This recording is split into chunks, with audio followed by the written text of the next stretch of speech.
السلام علیکم۔ رات کے 8 بجے ہیں۔ یہ ریڈیو پاکستان ہے۔ خبرنامے کے ساتھ حاضر ہیں عرفانہ شاہین اور رضوان ہاشمی۔ پہلے اہم خبروں کا خلاصہ۔ وزیر اطلاعات نے کہا ہے کہ حکومت کرونا وائرس کے مسئلے سے نمٹنے کے لیے جامع لائحہ عمل پر عمل پیرا ہے۔ حکومت نے ترخم اور چمن پر پاک افغان سرحد ہفتے میں 6 روز کھولنے کا اعلان کیا ہے۔ مسافروں کی سہولت کے لیے اندرون ملک پروازوں کا سلسلہ جزوی طور پر بحال کر دیا گیا ہے۔ گزشتہ 24 گھنٹے کے دوران ملک میں کرونا وائرس کے باعث 31 افراد جاں بحق ہوئے، جبکہ دنیا بھر میں ہلاکتوں کی مجموعی تعداد 3,80,000 سے تجاوز کر گئی ہے۔ گزشتہ 24 گھنٹے کے دوران کرونا وائرس کے تقریباً 14,878 ٹیسٹ کیے گئے، جو ملک میں مریضوں کی تشخیص کے لیے ایک دن میں کیے گئے ٹیسٹوں کی اب تک سب سے زیادہ تعداد ہے۔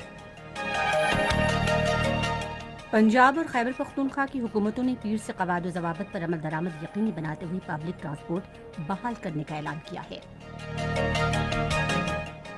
دنیا بھر میں متعدد ملکوں نے کرونا وائرس سے متعلق پابندیوں میں بتدریج نرمی کرنا شروع کر دی ہے۔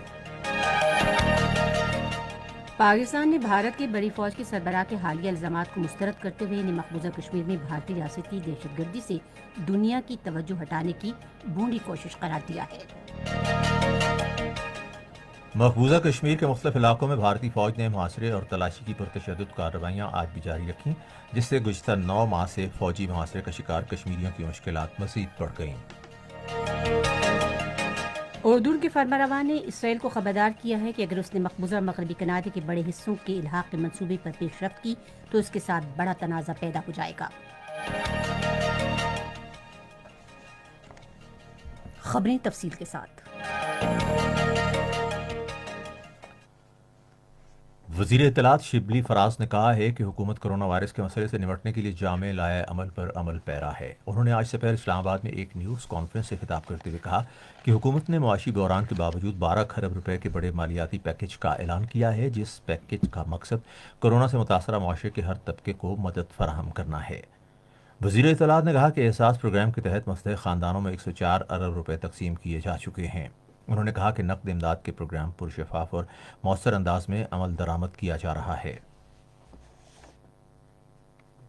عمران خان چونکہ پورے ملک کے وزیر اعظم ہیں، انہوں نے جتنے بھی ہمارے فیڈریٹنگ یونٹس تھے ان کو بالکل ایک آنکھ سے دیکھا، ان کو جتنے بھی پیکیجز تھے ان میں ان کو مساوی طور پہ ان کو شامل رکھا، اسپتالوں کو اکوپ کیا، جتنی بھی ریلیٹڈ میڈیکل اکوپمنٹ ہے جس میں کہ ماسک ہیں، جس میں کہ وینٹیلیٹرز ہیں، جس میں کہ اور پی پی ای کی مشینز ہیں اور اس سے متعلقہ جتنے بھی لوازمات ہیں وہ سارے صوبوں کو بھیجے۔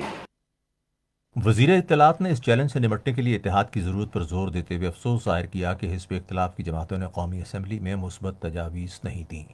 احتساب کے بارے میں معاون خصوصی شہزاد اکبر نے اس موقع پر کہا کہ جو لوگ بدعنوانی میں شہباز شریف کے ساتھ تھے آج بے نقاب ہو گئے ہیں۔ جو میں نے اسپیسیفک چیزیں بیان کی اور ایک نئی کمپنی جس کے اندر محترم شہباز شریف صاحب کے ڈائریکٹ کک بیکس اور کمیشنز کا ذکر تھا، اس کو سامنے لے کے ابھی تک میرے خیال 3 دن گزر چکے ہیں، کوئی اسپیسیفک جواب خود شہباز شریف صاحب کی طرف سے نہیں آیا۔ منصوبہ بندی اور ترقی کے وزیر اسد عمر نے کہا ہے کہ حکومت کراچی میں منصوبوں کے لیے فنڈ کی فراہمی یقینی بنائے گی۔ وہ آج اسلام آباد میں آئندہ مالی سال کے ترقیاتی بجٹ کے جائزہ اجلاس سے خطاب کر رہے تھے۔ اجلاس میں اگلے مالی سال کے لیے منصوبوں کی تجاویز اور ترقیاتی بجٹ پر کرونا وائرس کے منفی اثرات کا جائزہ لیا گیا۔ حکومت نے ترخم اور چمن کی چوکیوں پر پاک افغان سرحد ہفتے کے 6 دن متواتر کھولنے کا اعلان کیا ہے۔ یہ سرحد کرونا وائرس پر قابو پانے کے لیے حفاظتی اقدام کے طور پر 27 مارچ کو بند کر دی گئی تھی۔ بعد میں سرحد کو گزشتہ ماہ ایک ہفتے میں 3 دن کے لیے کھول دیا گیا تھا۔ دونوں سرحدیں ہفتے کے سوا باقی 6 دن 24 گھنٹے کھلی رہیں گی۔ ہفتے کا دن صرف پیدل چلنے والوں کے لیے مختص ہوگا۔ 6 دنوں کے دوران جب سرحد کھلی رہے گی، ٹرکوں کی لامحدود تعداد کو یومیہ سرحد پار کرنے کی اجازت ہوگی۔ اس دوران افغانی دو طرفہ تجارت اور ٹرانزٹ ٹریڈ کے لیے خصوصی قواعد و ضوابط کو یقینی بنایا جائے گا۔ مسافروں کی سہولت کے لیے اندرونی ملک پروازوں کا سلسلہ جزوی طور پر بحال کر دیا گیا ہے۔ پی آئی اے کے ترجمان نے کہا کہ قومی ایئر لائنز 84 مسافروں کو لے کر آج کراچی سے لاہور پہنچی۔ ترجمان کا کہنا ہے کہ کورونا وائرس کے پھیلاؤ کو روکنے کے لیے قواعد و ضوابط پر سختی سے عمل درآمد کیا جا رہا ہے۔ انہوں نے کہا کہ مسافروں کے لیے ماسک اور سینیٹائزر کا استعمال لازمی قرار دیا گیا ہے۔ عراق میں پھنسے 257 پاکستانیوں کو لے کر پی آئی کی خصوصی پرواز آج بغداد سے اسلام آباد روانہ ہوئی۔ عراق میں پاکستان کے سفیر ساجد بلال نے ہوائی اڈے پر مسافروں کو رخصت کیا۔ اس موقع پر پاکستانی سفیر نے بھی پاکستانیوں کی واپسی میں مخلصانہ تعاون کرنے پر عراق کی حکومت کا شکریہ ادا کیا۔ سوڈان میں پھنسے باقی 249 پاکستانیوں کو واپس لانے کے لیے خرطوم سے ایک پرواز آج پشاور روانہ ہوئی۔ ملک بھر میں گزشتہ 24 گھنٹے کے دوران 31 اموات ہوئیں، جبکہ اس وائرس سے متاثرہ افراد کی تعداد 38,799 ہو گئی ہے۔ گزشتہ 24 گھنٹے کے دوران کورونا وائرس کے 1,581 مریض سامنے آئے ہیں۔ اب تک پنجاب میں 14,201، سندھ میں 14,916، خیبر پختونخوا میں 5,678، بلوچستان میں 2,457، گلگت بلتستان میں 518، اسلام آباد میں 921 اور آزاد کشمیر میں 108 افراد میں وائرس کی تشخیص ہوئی ہے۔ اب تک 10,880 مریض صحت یاب ہوئے، جبکہ جاں بحق افراد کی تعداد 834 ہو گئی ہے۔ دنیا بھر میں کرونا وائرس کی وبا سے اب تک 3 لاکھ سے زائد اموات ہوئی ہیں، جبکہ 46,40,000 سے زائد افراد میں وائرس کی تشخیص ہوئی ہے۔ امریکہ میں سب سے زیادہ 88,000 سے زائد اموات ہوئیں، جس کے بعد برطانیہ میں 33,000 سے زائد اور اٹلی میں 31,000 سے زائد افراد ہلاک ہوئے ہیں۔ اب تک کرونا وائرس سے متاثرہ 17 لاکھ سے زائد مریض صحت یاب ہو چکے ہیں۔ یہ خبریں ہیں، آپ ریڈیو پاکستان سے سن رہے ہیں۔ ملک میں گزشتہ 24 گھنٹوں کے دوران کورونا وائرس کے 14,878 ٹیسٹ کیے گئے، جبکہ کورونا وائرس مریضوں کی تشخیص کے لیے یہ سب سے بڑی تعداد ہے۔ یہ بات وزیر منصوبہ بندی اسد عمر کے زیر صدارت آج اسلام آباد میں قومی کمان اور آپریشن مرکز کے اجلاس کے دوران بتائی گئی۔ اسد عمر نے کورونا ٹیسٹ کرنے کی استعداد کار میں اضافے پر اطمینان کا اظہار کیا، جس میں مارچ کے وسط میں لیبارٹریوں کے اضافے سے 30 گنا اضافہ ہوا ہے اور اب ان لیبارٹریوں کی تعداد 2 سے بڑھ کر 70 ہو گئی ہے۔ وفاقی وزیر نے کہا کہ پاکستان کے عوام کو اس وبا کے رحم و کرم پر نہیں چھوڑا جا سکتا۔ انہوں نے کہا کہ ہم عوام کے تحفظ اور لوگوں کی فلاح و بہبود کے لیے تمام ضروری اقدامات کریں گے۔ اجلاس کے دوران گلگت بلتستان اور آزاد کشمیر سمیت صوبائی چیف سیکرٹریز نے نرمی کے فیصلوں کے بعد صحت کے قواعد و ضوابط کے نفاذ اور نماز عید کے اجتماعات کے ساتھ ساتھ صنعتوں اور مارکیٹوں کے لیے وضع کیے گئے ضابطہ کار کے نفاذ کے حوالے سے آگاہ کیا۔ اجلاس کے دوران مارکیٹ ایسوسی ایشنز اور تاجر تنظیموں کو وزارت صحت کی طرف سے جاری کیے گئے ضابطہ کار پر عمل درآمد یقینی بنانے پر بھی اتفاق کیا گیا۔ عمل درآمد نہ کرنے کی صورت میں ایسی مارکیٹ کو مشترکہ ذمہ داری یقینی نہ بنانے پر مکمل طور پر بند کیا جا سکے گا۔ وزیر ریلوے شیخ رشید احمد نے کہا ہے کہ محکمہ ریلوے کے اخراجات کو پورا کرنے کے لیے ٹرین سروس کی بحالی ناگزیر ہے۔ انہوں نے آج لاہور میں ایک نیوز کانفرنس سے خطاب کرتے ہوئے کہا کہ اگر وزیر اعظم نے اجازت دی تو پیر کو ٹرین سروس بحال کر دی جائے گی۔ انہوں نے کہا کہ لوگوں نے 24 کروڑ روپے کے ٹکٹ بک کروا رکھے ہیں اور اگر ٹرین سروس بحال نہ ہوئی تو ہمیں مسافروں کو ان کے ٹکٹ کی رقم واپس کرنا ہوگی۔ پنجاب کے وزیر اعلیٰ سردار عثمان بزدار نے شہروں اور ضلعوں کے درمیان ٹرانسپورٹ بحال کرنے کا اعلان کیا ہے۔ انہوں نے آج لاہور میں کابینہ کے اجلاس سے خطاب کرتے ہوئے ٹرانسپورٹ کے کرایوں میں 20% کمی کرنے کا بھی اعلان کیا۔ عثمان بزدار نے کہا کہ کرایہ کم کرنے سے عوام کو سہولت ملے گی۔ انہوں نے کہا کہ پبلک ٹرانسپورٹرز کو مقررہ قواعد و ضوابط پر عمل درآمد یقینی بنانا ہوگا اور مسافروں، کنڈکٹرز اور ڈرائیورز کے لیے ماسک لازمی ہیں۔ اجلاس میں بجلی کی صنعتوں اور شاپنگ مالز کو قواعد و ضوابط کے تحت کھولنے کی اجازت دی گئی۔ پنجاب کے گورنر چودھری محمد سرور نے آج فیصل آباد کے قریب کھڑیاں والا میں ایک نجی ہسپتال میں کورونا وائرس کے ٹیسٹ کی جدید لیبارٹری کا افتتاح کیا۔ انہوں نے اس موقع پر کہا کہ پنجاب حکومت صوبے میں کورونا وائرس کی استعداد کار بڑھانے کی کوشش کر رہی ہے۔ سندھ کے وزیر اعلیٰ سید مراد علی شاہ نے کہا ہے کہ صوبے کے آئندہ بجٹ میں صحت کے شعبے میں بہتری، غربت کے خاتمے اور جاری ترقیاتی اسکیموں کی تکمیل کو اہمیت دی جائے گی۔ اگلے مالی سال کے بجٹ کے حوالے سے آج کراچی میں ایک اجلاس کی صدارت کرتے ہوئے انہوں نے کہا کہ بجٹ میں عوام کو سہولتیں فراہم کرنے کے لیے اقدامات کیے جائیں گے۔ انہوں نے کہا کہ عوام کو چھوٹے قرضے فراہم کیے جائیں گے تاکہ وہ اپنے کاروبار کو وسعت دے سکیں۔ خیبر پختونخوا کے وزیر اعلیٰ کے مشیر اطلاعات اجمل خان وزیر نے کہا ہے کہ حکومت نے قواعد و ضوابط پر سختی سے عمل درآمد کے ساتھ پیر سے پبلک ٹرانسپورٹ بحال کرنے کا فیصلہ کیا ہے۔ مزید تفصیلات ہمارے پشاور کے نمائندے متی اللہ سے۔ آج پشاور میں میڈیا بریفنگ میں صوبائی مشیر اطلاعات اجمل وزیر نے بتایا کہ عوام کو درپیش مشکلات کے پیش نظر وفاقی حکومت کی مشاورت سے ٹرانسپورٹ کھولنے کا فیصلہ کیا گیا ہے۔ ٹرانسپورٹ کے حوالے سے فیصلہ کیا ہے، حکومت نے عوامی سہولت کے خاطر پیر سے تمام پبلک ٹرانسپورٹ کو SOPs کے ساتھ کھولنے کی اجازت دی ہے۔ ہمارے وزیر اعلیٰ محمود خان صاحب نے یہ فیصلہ کیا ہے کہ ہم نے ٹرانسپورٹ کو ہم کھولیں گے، اس کے لیے جو ضروری SOPs ہے وہ مرتب کیے جا چکے ہیں۔ اجمل وزیر نے بتایا کہ پیٹرولیم مصنوعات کی قیمتوں میں حالیہ کمی کی وجہ سے کرایوں میں بھی کمی کی گئی ہے۔ بلوچستان کے وزیر داخلہ سید ضیاء اللہ لانگو نے کہا ہے کہ صوبائی حکومت نے عوام کو درپیش مسائل کو مد نظر رکھ کر لاک ڈاؤن میں نرمی کی ہے۔ آج کوئٹہ میں صحافیوں سے بات چیت کرتے ہوئے انہوں نے عوام سے اپیل کی کہ وہ کورونا وائرس سے خود کو بچانے کے لیے اپنی روزمرہ کی سرگرمیوں کے دوران ماسک اور دستانے استعمال کریں۔ آزاد جموں کشمیر کے وزیر اعظم راجہ فاروق حیدر نے کہا ہے کہ لاک ڈاؤن میں نرمی کا مقصد لوگوں کی مشکلات کم کرنا ہے۔ انہوں نے یہ بات آج وادی جہلم کے دورے میں ہٹیام بالا بازار میں لاک ڈاؤن کی صورتحال کا جائزہ لیتے ہوئے کہی۔ راجہ فاروق حیدر نے لوگوں پر زور دیا کہ وہ ذمہ داری کا مظاہرہ کرتے ہوئے عید بھی سادگی سے منائیں۔ گلگت بلتستان کے وزیر اعلیٰ حافظ حفیظ سلیمان نے کہا ہے کہ سالانہ بجٹ میں جاری ترقیاتی اسکیموں کے لیے 90% رقم مختص کی جائے گی۔ انہوں نے آج گلگت میں صحافیوں سے گفتگو کرتے ہوئے کہا کہ مختص کی گئی رقم سے 10% نئی اسکیموں پر خرچ کی جائے گی۔ یہ خبریں ریڈیو پاکستان سے نشر کی جا رہی ہیں۔ پاکستان نے ملک کے خلاف بھارتی فوج کے سربراہ کے حالیہ بیانات اور دھمکیوں کو مسترد کرتے ہوئے کہا ہے کہ یہ بھارت کی ان ڈھونڈی کوششوں کا حصہ ہے جس کے ذریعے وہ دنیا کی توجہ مقبوضہ کشمیر میں اپنی ریاستی دہشت گردی اور انسانی حقوق کی سنگین خلاف ورزیوں سے ہٹانا چاہتا ہے۔ دفتر خارجہ کی ترجمان نے اپنے بیان میں کہا کہ بھارت کو درپیش مقامی کشمیری مزاحمت بھارت کی جانب سے کشمیریوں پر ڈھائے جانے والے مظالم کا نتیجہ ہے۔ بھارت کی جانب سے حق خود ارادیت کے لیے کشمیریوں کی جائز جدوجہد کو دہشت گردی قرار دینے کی بھارت کی شرمگیز کوشش ہرگز کامیاب نہیں ہوگی۔ ترجمان نے مزید کہا کہ بھارت کی جانب سے مسئلہ کشمیر سے دنیا کی توجہ ہٹانے کی کوششوں، غلط بیانی اور مسلسل جارحانہ عزائم کے باعث جنوبی ایشیا میں امن و سلامتی کو خطرہ لاحق ہے۔ ترجمان نے عالمی برادری سے مطالبہ کیا کہ وہ اس بات کا نوٹس لیتے ہوئے بھارت پر دباؤ ڈالے کہ وہ خطے کے امن و استحکام کے مفاد میں ذمہ داری کا مظاہرہ کرے۔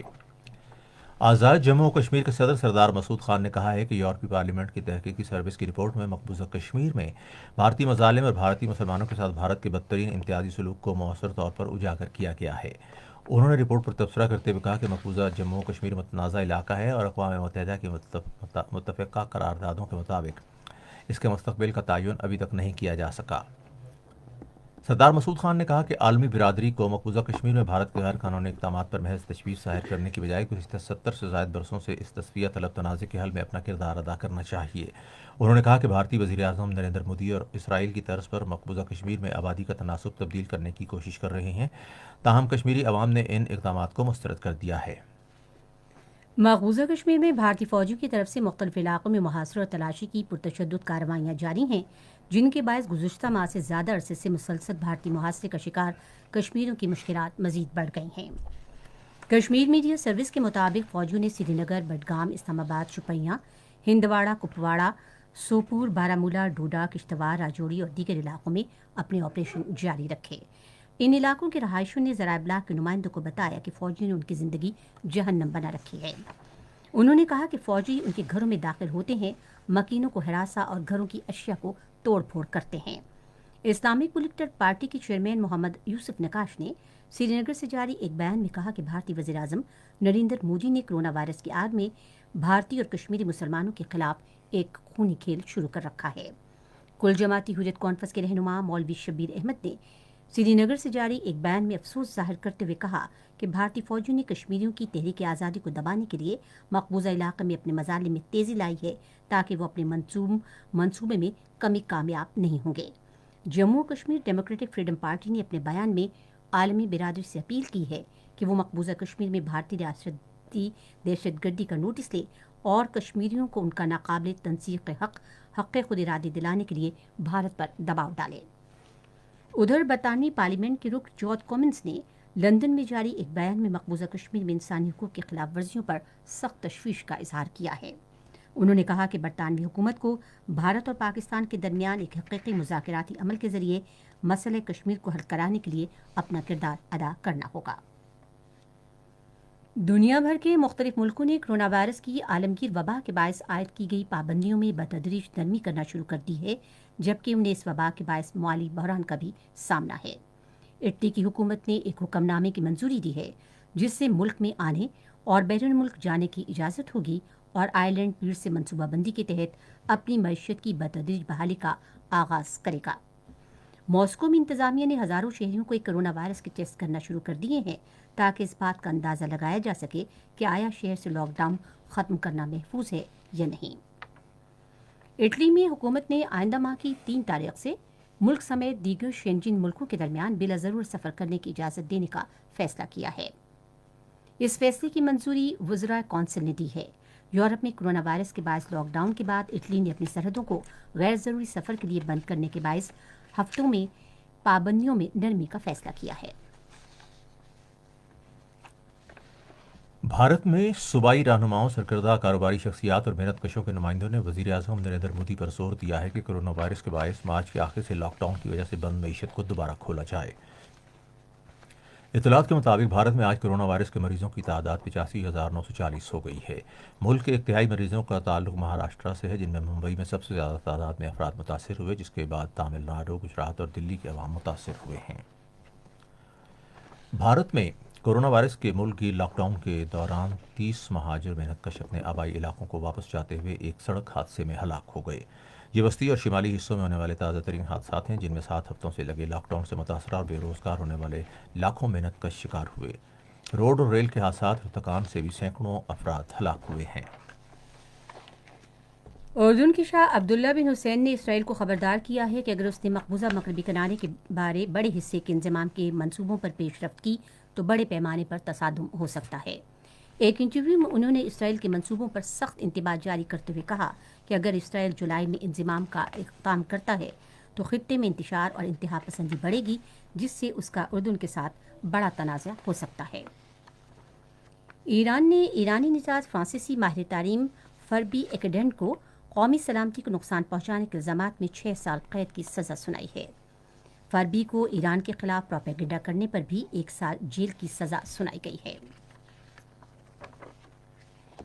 امریکہ نے افغانستان میں تشدد میں اضافے میں امن عمل میں تعطل اور سیاسی تعطل دور کرنے کے لیے افغان حکومت کی جدوجہد کے باوجود رواں سال جولائی تک افغانستان سے کئی ہزار فوجیوں کے انخلاء کا عزم ظاہر کیا ہے۔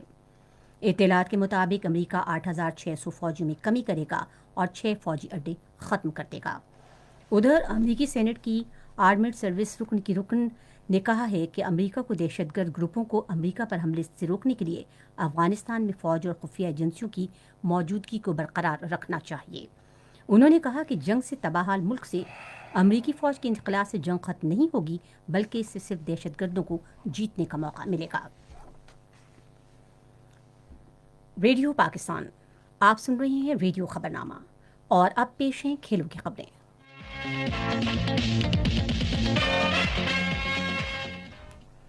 پاکستان کرکٹ ٹیم 5 یا 6 جولائی کو انگلینڈ روانہ ہوگی، جہاں وہ شیڈول کے مطابق 3 ٹیسٹ اور 3 T20 میچوں کی سیریز کھیلے گی۔ پاکستان کرکٹ بورڈ کے چیف ایگزیکٹو وسیم خان کے مطابق قومی ٹیم کو 2 ہفتے قرنطینہ میں رہنا پڑے گا۔ طیارے سے اترتے ہی کورونا ٹیسٹ ہوگا۔ میزبان بورڈ تمام میچز ایسے 2 وینیوز پر کرانے کا سوچ رہا ہے جہاں ہوٹل بھی ساتھ ہوں۔ انہوں نے کہا کہ پریکٹس میچز کے لیے ECP نے 25 سے 28 کھلاڑیوں کو لانے کی اجازت دی ہے۔ اگر پروازیں بحال نہ ہوئیں تو ٹیم کو چارٹر طیارے سے جانا ہوگا۔ یہ تمام اخراجات میزبان بورڈ برداشت کرے گا۔ ان کا کہنا تھا کہ اس دوران دیکھنا ہوگا کہ عالمی وبا آئندہ چند ہفتوں میں کم ہوتی ہے یا نہیں۔ میزبان بورڈ خود بھی یہی بات کہہ رہا ہے کہ کسی صورت کھلاڑیوں کو خطرے میں نہیں ڈالا جائے گا۔ برطانیہ کے لیگ اسپنر عادل رشید نے بابر اعظم کو وراٹ کوہلی سے بہتر بیٹسمین قرار دیا ہے، اور ان کا کہنا ہے کہ دونوں ہی ورلڈ کلاس بیٹسمین اپنی صلاحیتیں ثابت کر چکے ہیں، لیکن موجودہ فارم کو دیکھتے ہوئے میں بابر اعظم کو اپنا پہلا انتخاب قرار دوں گا۔ سابق کرکٹر مشتاق احمد کا کہنا ہے کہ موجودہ حالات میں کرکٹ بحالی کا آپشن سب کے لیے بہت اہم ہے۔ لاہور میں راشن تقسیم اور فنڈ ریزنگ مہم کے موقع پر بات چیت کرتے ہوئے مشتاق احمد نے کہا کہ انگلینڈ میں اگلے ماہ سے فٹ بال سرگرمیوں کے آغاز کی اطلاعات خوش آئند ہیں، جبکہ کرکٹرز کو بھی ٹریننگ شروع کرنے کی اجازت دی جا رہی ہے، اور یہ سب چیزیں بہتر ماحول بنانے میں مدد دیں گی۔ سابق کرکٹر نے کہا کہ کرکٹ لوگوں کو ذہنی طور پر ریلیکس کرنے اور وائرس سے دور لے جائے گی۔ کھلاڑیوں کو بھی اس وقت ذہنی طور پر مضبوط ہونے کی ضرورت ہے، اور اس کے لیے سب کو اپنا کردار ادا کرنا چاہیے۔ T20 ورلڈ کپ کے انعقاد کے لیے ICC کرکٹ بورڈ اس ماہ کی 28 تاریخ کو ٹیلی کانفرنس